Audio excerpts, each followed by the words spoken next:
بسم اللہ الرحمن الرحیم۔ کسی دور دراز کے ملک میں ایک بادشاہ رہا کرتا تھا جس کے 3 بیٹے تھے۔ تینوں بہت ذہین اور تمام عمل و فن میں یکتا تھے۔ تیر اندازی ہو یا تلوار چلانے کے جوہر، جنگ کی تمام باریکیوں سے واقف تھے۔ شہزادے جوان ہو چکے تھے۔ بادشاہ کی خواہش تھی کہ ان کی شادی کر دی جائے۔ بادشاہ نے جیوتشی کو بلایا اور اس سے اپنے دل کی بات بتائی۔ جیوتشی نے 2 دن کا وقت مانگا اور تیسرے دن دربار میں آ کر بادشاہ کو اپنی رائے سے آگاہ کیا۔ اس نے بتایا کہ تینوں کی کنڈلی دیکھی تو ایک بات نظر آئی کہ ان لوگوں کی شادی کرنا آسان نہیں۔ ایک لڑکی کی شادی میں مشکل آ سکتی ہے۔ اب وہ لڑکا کون ہے یہ میں نہیں بتا سکتا۔ ان کو میرے ساتھ جنگل بھیج دیجیے، میں کوئی ترکیب کرتا ہوں۔ لہٰذا یہ تینوں جیوتشی کے ساتھ جنگل گئے۔ وہاں ایک درخت کے پاس جا کر جیوتشی نے کہا کہ تم تینوں اپنی اپنی کمان سے تیر چلاؤ۔ جہاں بھی جس ملک کی طرف تیر جائے گا وہاں کی شہزادی کو پیغام بھیج دیا جائے۔ تینوں بیٹوں نے کمان میں تیر لگا کر چھوڑا۔ بڑے بیٹا کا تیر اترک کی ایک بہت بڑی ریاست کی طرف پایا گیا۔ دوسرے بیٹے کا تیر دکن کی ریاست کی طرف پایا گیا۔ تیسرے بیٹے نے جو تیر چلایا وہ ایک پیڑ پر بیٹھی بندریا کی دم میں اٹک گیا۔ وہ پیڑ سے اتر گئی اور طے ہوا کہ چھوٹے بیٹے کی شادی اسی بندریا کے ساتھ کی جائے گی۔ وہ بہت دکھی اور شرمندہ تھا مگر مجبوری تھی۔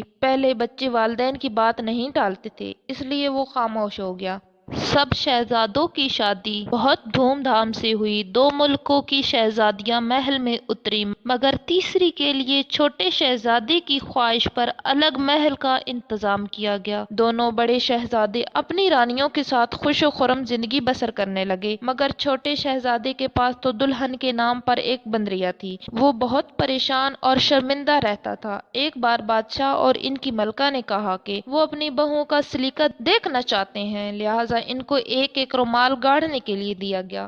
دونوں بہوئیں اپنا ہنر دکھانے کے لیے محنت سے رومال پر پھول بوٹے بنانے لگیں۔ چھوٹے شہزادے کو بہت شرمندگی ہوئی مگر جب بندریا نے ان سے پوچھا تو اس نے یہ بات بتا دی۔ بندریا نے کہا کہ وہ رومال لے آئیں۔ جب سب کے رومال بن کر تیار ہوئے تو بادشاہ اور ملکہ کی حیرت کی انتہا نہیں رہی کہ سب سے خوبصورت کڑھائی چھوٹے شہزادی کی بیوی نے کی تھی جبکہ وہ بندریا تھی۔ دونوں بڑی بہوؤں کو بہت برا بھی لگا۔ چند دن بعد بادشاہ اور ملکہ نے کہا کہ وہ بہوؤں کے ہاتھ کا کھانا کھانا چاہتے ہیں۔ دونوں بہوئیں تیاری میں لگ گئی مگر چھوٹا شہزادہ افسردہ ہو گیا۔ بندریا نے جب پوچھا تو کہا کوئی بات نہیں، میں کھانا پکا کر دوں گی، آپ بھجوا دیجیے گا۔ سب کے پکائے کھانے تخت پر چن دیے گئے۔ دونوں نئی دلہنوں کے کھانے کی خوب تعریف ہوئی۔ جب تیسرا خوان کھلا تو خوشبوؤں سے سارا دالان مہک گیا۔ کھانے اس قدر خوبصورت اور رنگین تھے کہ سب کی نظریں ان پر جم گئیں اور جب وہ کھانا بادشاہ اور ملکہ نے کھایا تو واہ واہ کرنے لگی۔ سب سے مزیدار اور نفاست سے بنا ہوا کھانا چھوٹی رانی کا تھا جو بندریا تھی۔ ملکہ اور بادشاہ کو ایک بار پھر سب دلہنوں کو ایک ساتھ دیکھنے کو دل چاہا۔ اس بار چھوٹا شہزادہ رو پڑا۔ کھانے اور رومال تک تو بات ٹھیک تھی مگر ان حسین ترین شہزادیوں کے درمیان یہ بندریا کیسے جائے گی؟ بندریا کے پوچھنے پر شہزادے نے سارا ماجرا کہہ دیا۔ چھوٹی بہو نے تسلی دی اور کہا شرط یہی ہے کہ آپ وہاں نہ جائیے گا، میں ڈولی میں بیٹھ کر اکیلی ہی جاؤں گی۔ شہزادہ پہلے ہی شرمندہ تھا، فوراً مان گیا۔ پہلے بڑی دلہن سامنے آئی۔ بہت حسین لڑکی تھی، گلابی لباس میں سج رہی تھی۔ منجلی دلہن نے ہرا لباس پہنا تھا اور بہت سارے زیورات سے آراستہ تھی۔ پھر ڈولی سے چھوٹی دلہن کو اتارا گیا۔ اس کے گورے سفید پیروں میں پازیب جگمگائی اور جب اس نے چادر الٹی تو ملکہ اور بادشاہ اس کو دیکھتے ہی رہ گئے۔ گہرے سرخ رنگ میں ایک نگینہ کی صورت، اس نے جھک کر سلام کیا۔ اس کے بالوں میں افشاں چمک رہی تھی، گلابی چہرہ، خوبصورت ہونٹ اور جریرہ بدن، وہ ایک پھول کی ڈالی سی محسوس ہو رہی تھی۔ تینوں بہوئیں ساتھ بیٹھی تھیں اور اس کے چہرے کی روشنی سے سارا محل روشن تھا۔ سارے لوگ حیرت سے اسے دیکھ رہے تھے۔ کسی نے چھوٹے شہزادے تک یہ خبر پہنچا دی کہ اس کی دلہن تو ایک پری جیسی ہے۔ شہزادے نے شرط توڑ دی اور چھپ کر اسے دیکھا اور گھوڑے پر بیٹھ کر واپس اپنے محل پہنچا۔ اپنی دلہن کے کمرے میں جا کر اس نے دیکھا کہ بندریا کی کھال ایک طرف رکھی ہے اس نے فوراً وہ کھال اٹھائی اور مشعل سے اس کو آگ لگا دی۔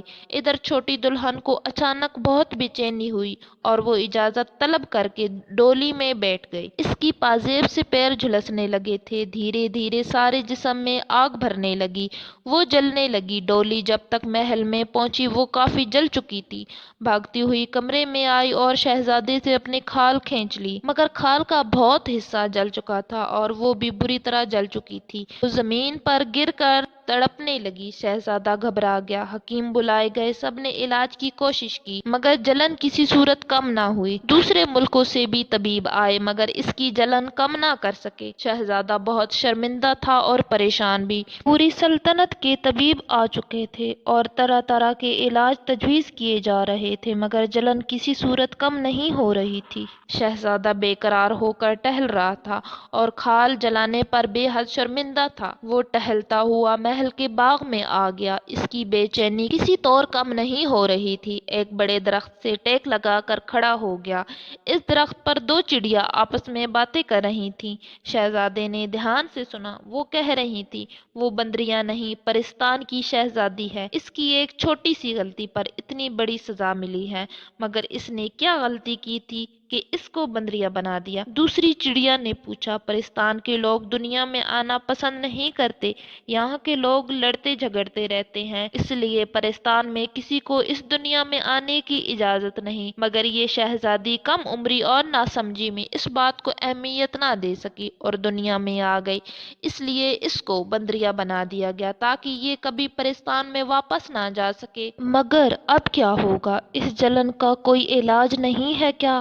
علاج تو ہے، اسی پیڑ کے پھل کو پیس کر اگر زخموں پر لگایا جائے تو ٹھیک ہو سکتی ہے۔ مگر دنیا والے مہنگی دوائیں تو خرید لیتے ہیں، پیڑ پودوں کی قدر نہیں کرتے جن میں ہر مرض کی دوا ہے۔ شہزادے نے چہرہ اوپر اٹھایا اور چڑیوں کا شکریہ ادا کیا۔ پیڑ کے پھل چن کر محل میں واپس آ گیا اور نوکروں کی فوج ہوتے ہوئے بھی اپنے ہاتھوں سے وہ پیس کر مرہم تیار کیا اور جا کر اپنی دلہن کے زخموں پر لگایا۔ حیرت انگیز طریقے سے زخم ٹھیک ہونے لگے۔ 2 ہی دن میں وہ اچھی بھلی ہو گئی مگر بہت خاموش تھی۔ تیسری شام جب شہزادہ اس کی مسحری کے قریب کرسی پر بیٹھا تھا، دروازہ کھلا اور پرستان کے راجا اور رانی اندر آ گئے۔ کمرہ ان کے نور سے دمکنے لگا۔